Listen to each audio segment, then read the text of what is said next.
grande pureté de ligne, due au crayon du carrossier Pininfarina, le cabriolet 306 propose à l'utilisateur un confort et une tenue de route hors du commun.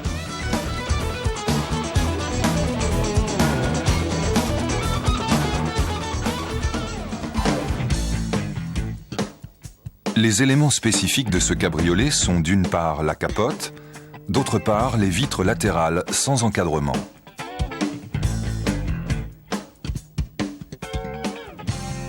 Lors des interventions sur ces éléments, la recherche permanente de l'étanchéité est primordiale.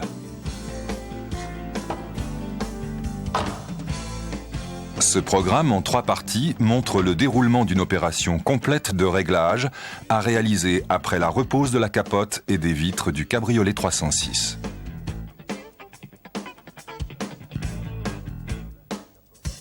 Nous verrons d'abord comment effectuer le réglage de la capote par rapport à la carrosserie.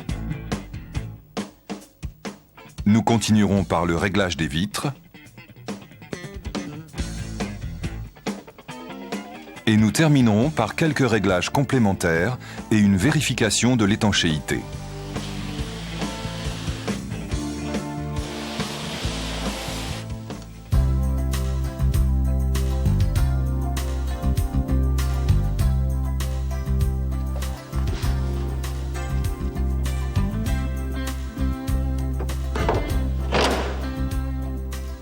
Lors de la repose, mettre en place les vis des fixations supérieures des platines et approcher les 3 vis de chaque côté.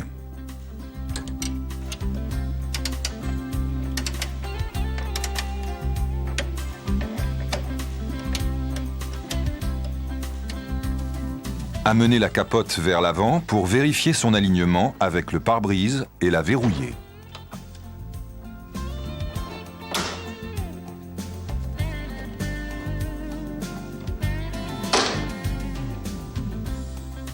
Effectuer le serrage de chaque côté des fixations supérieures.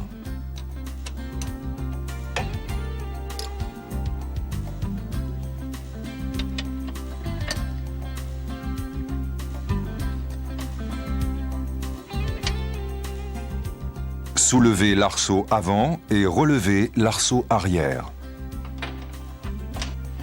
Serrez alors les vis inférieures des points d'ancrage.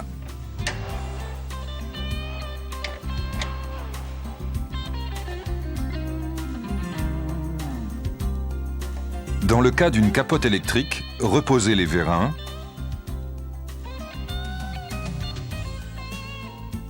et branchez le faisceau du contacteur de capote.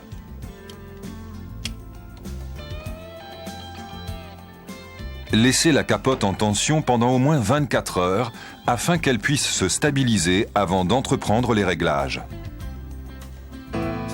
Après ce délai, effectuez le réglage de l'avant de la capote. S'il y a dureté des poignées latérales ou mauvais plaquage de la capote sur le joint supérieur, contrôlez le positionnement des centreurs des poignées dans leur logement. Pour effectuer le réglage des poignées, desserrez les 2 vis. Le réglage avant-arrière est alors possible. Réglez ensuite les crochets de fermeture. Par exemple, s'il y a dureté des poignets, débloquez le contre-écrou et dévissez le crochet.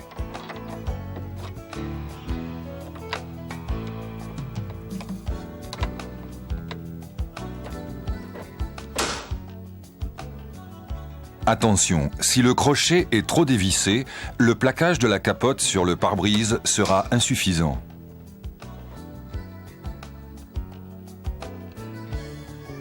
Vérifiez que le bord avant de la capote est correctement positionné sur toute sa longueur sur le joint mousse de pare-brise. Après cette opération, réglez la partie arrière de la capote.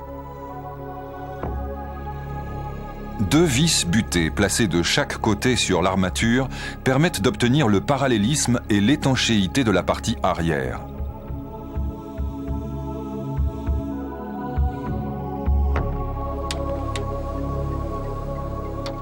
Débloquer le contre-écrou et agir sur les vis pour amener le joint d'arceau en contact franc sur toute sa longueur avec le couvre-capote.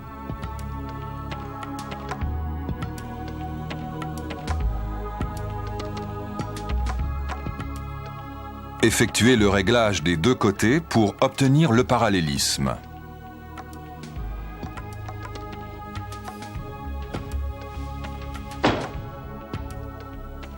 En aucun cas, la toile de capote ne doit être en contact avec le couvre-capote.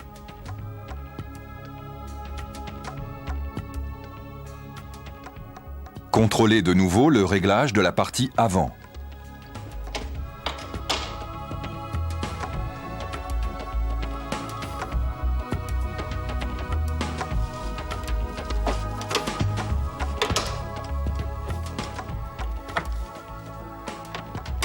Réglage terminé, les vis de fixation des poignées étant enduites d'agents de freinage, les serrer au couple préconisé.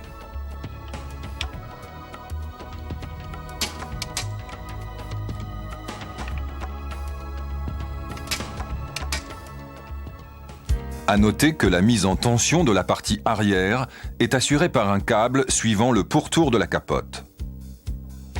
La fermeture de l'avant de la capote met en tension ce câble et assure ainsi le plaquage de l'arrière sur le couvre-capote. Durant cette manœuvre, deux bras articulés reliant l'arceau principal à l'arceau arrière s'arc-boutent et donnent de la rigidité à la partie arrière. À l'ouverture de l'avant, cette rigidité doit disparaître pour permettre le repliage de la capote. Sur chaque bras, une vis butée, bloquée par une vis transversale, détermine la position des bras, capote fermée. Des butées trop dévissées entraînent un manque de rigidité de la partie arrière, un risque de contact entre bras et arceau, un mauvais déclenchement à l'ouverture. Contrôlez la présence des butées caoutchouc, évitant le poinçonnage du vinyle du couvre-capote.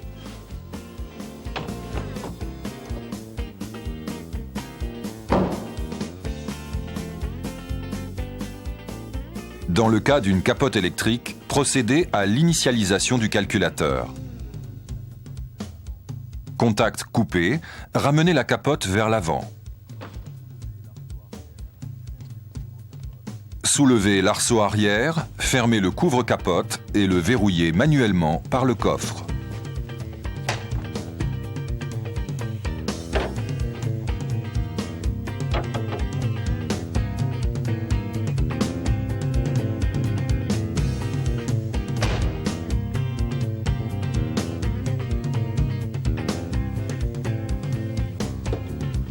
Fermez à l'avant la capote, puis soulevez l'arceau.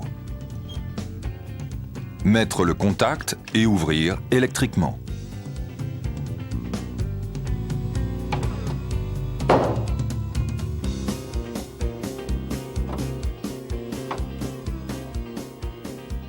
Répétez plusieurs fois le cycle ouverture-fermeture pour contrôler le bon fonctionnement général.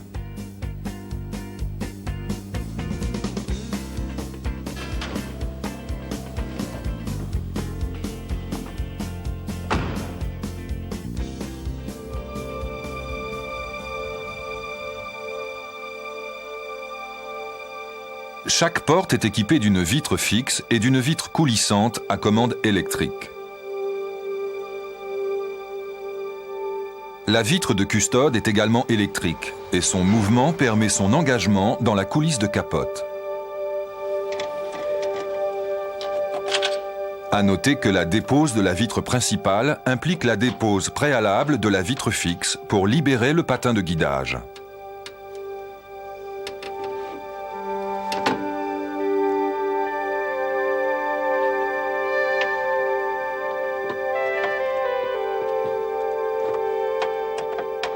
À la repose de la vitre fixe, respectez les longueurs des vis supérieures, la vis courte à l'avant.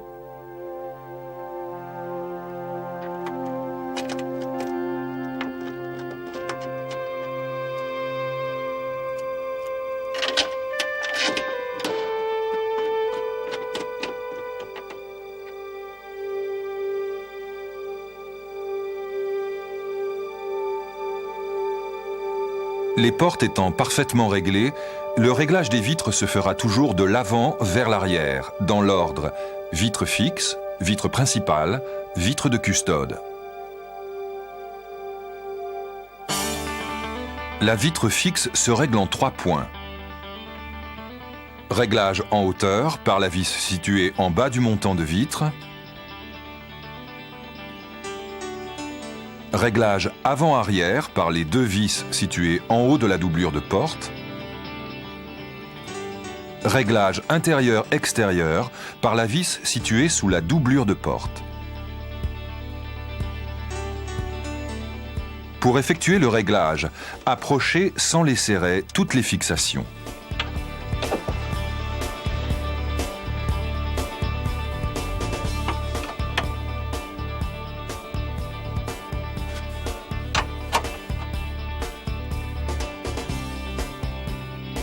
Déposez les fixations des supports d'ancrage du verrouillage de la capote.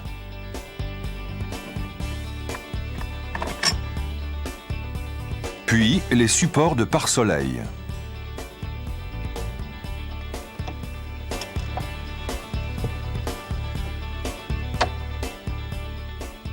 Dévissez la fixation des crochets de pare-soleil et déclippez. Déposez l'enjoliveur de traverse de pare-brise et déconnectez l'éclairage et le récepteur de clip.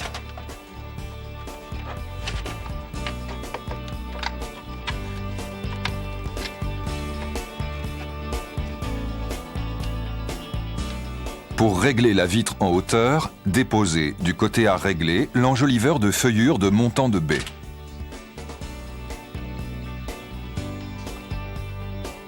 En utilisant les vis du coffret d'outillage, mettre en place l'outil de réglage à l'emplacement du support d'ancrage.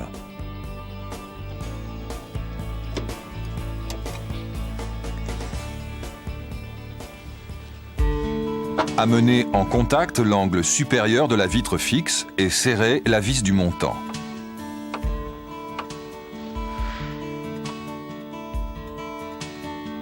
En plaçant l'extrémité de la cale de réglage entre vitre et montant de baie, amenez la vitre en appui vers l'avant.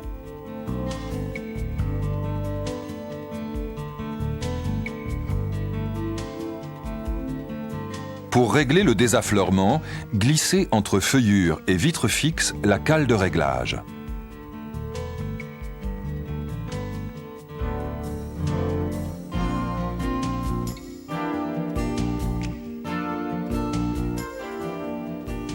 Serrez la vis située sous la doublure de porte ainsi que les 2 vis supérieures.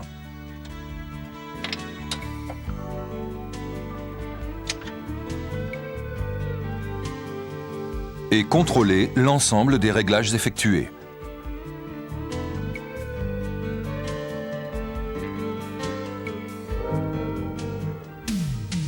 La vitre principale présente également 3 possibilités de réglage. Les 2 boutonnières des fixations supérieures de la glissière de lève-vitre permettent le réglage avant-arrière. Les fixations inférieures de la glissière de lève-vitre et de coulisse arrière permettent le réglage intérieur-extérieur. Elles sont composées d'un palier intérieur réglable de l'extérieur et d'un écrou de blocage. Ce réglage permet d'obtenir le parallélisme entre la coulisse avant, la glissière principale et la coulisse arrière. Mettre la vitre en position basse. Sur la glissière de lève-vitre, mettre en appui l'écrou intérieur.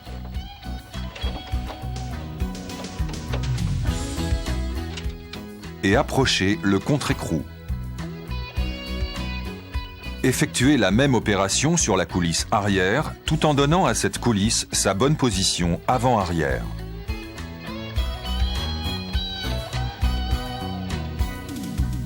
Vérifiez le fonctionnement sans point dur du lève-vitre et serrez les fixations.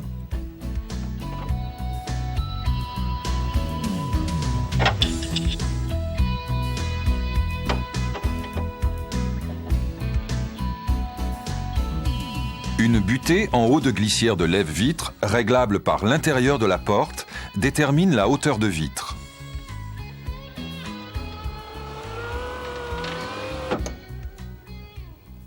La vitre de custode présente 4 possibilités de réglage. La fixation avant permet de mettre en appui l'avant de la vitre sur le joint lèche-vitre. La deuxième fixation permet un réglage avant-arrière. Une boutonnière sur le mécanisme au niveau de cette fixation permet le réglage en hauteur. La fixation arrière permet de modifier l'alignement de la partie arrière de la vitre. La fixation inférieure permet le réglage intérieur-extérieur de la partie haute de la vitre et donc de son affleurement sur la vitre coulissante. Possibilité également au niveau de cette fixation d'un réglage en hauteur. Il ne doit pas y avoir de différence de niveau à la partie supérieure lorsque les vitres sont relevées. Contrôler le parallélisme et le jeu par rapport à la vitre principale, l'appui du montant de vitre de custode sur cette vitre, l'appui de la vitre sur le joint extérieur.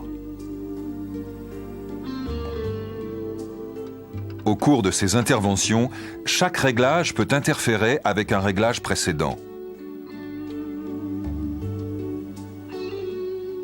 Il peut donc être nécessaire d'effectuer plusieurs passages jusqu'à obtenir le bon positionnement.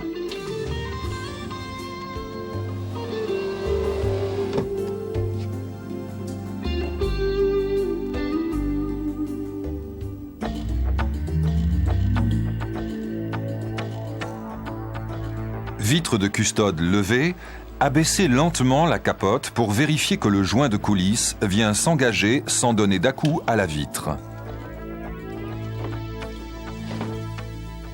À l'aide d'une pince étau modifiée, effectuez éventuellement un réglage par déformation de la feuillure.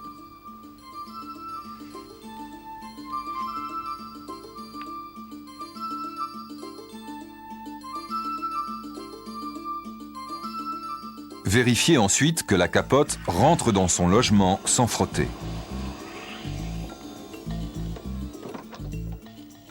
Attention, il est recommandé en usage courant de baisser légèrement les vitres avant d'effectuer la fermeture de capote.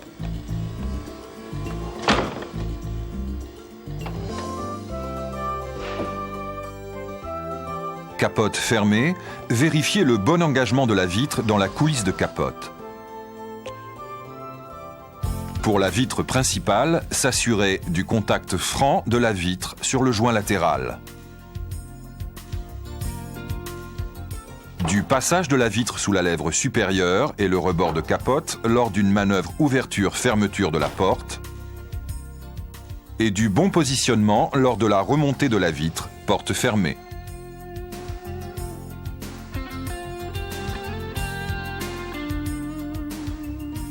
Si un défaut est observé sur une grande longueur, vérifiez le réglage des vitres. Si le défaut est plus localisé, il est possible d'y remédier en intervenant sur la feuillure. Pour effectuer le réglage éventuel, percez les 2 rivets de fixation du joint.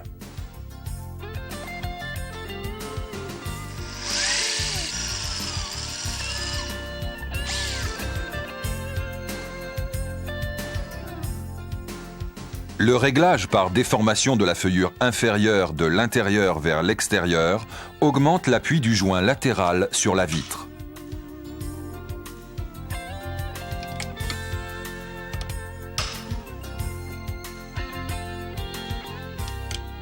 La lèvre supérieure des joints ne doit pas dépasser du rebord de capote et doit coiffer sans contact chaque vitre. Le réglage par déformation de la feuillure supérieure de l'extérieur vers l'intérieur fait remonter la lèvre.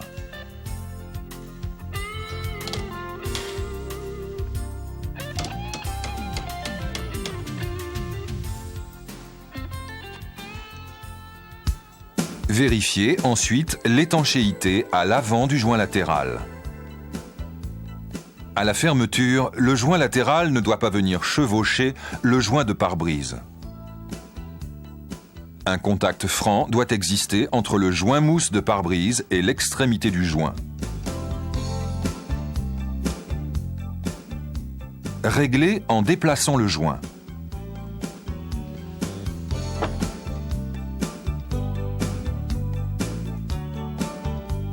Vérifiez ensuite la jonction entre les deux parties du joint.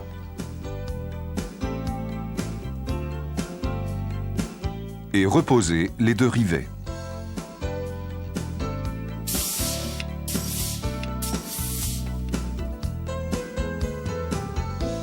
Effectuez un essai d'étanchéité en insistant sur les jonctions diverses.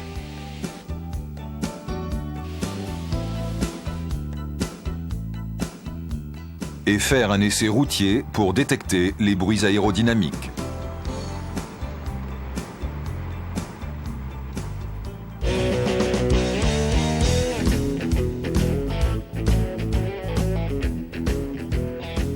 Avant la repose des différents habillages, remplacez systématiquement les feuilles d'étanchéité endommagées.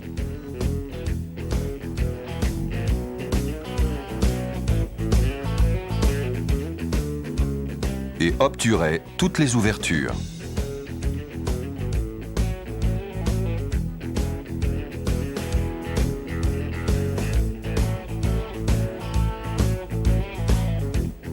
Reposez les équipements et garnitures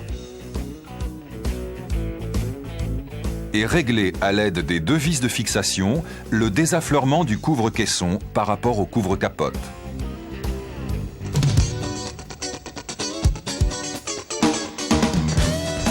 D'un esthétisme à la fois pur et dynamique, allié à un comportement routier exceptionnel, le cabriolet 306 procure un plaisir de conduire immédiat.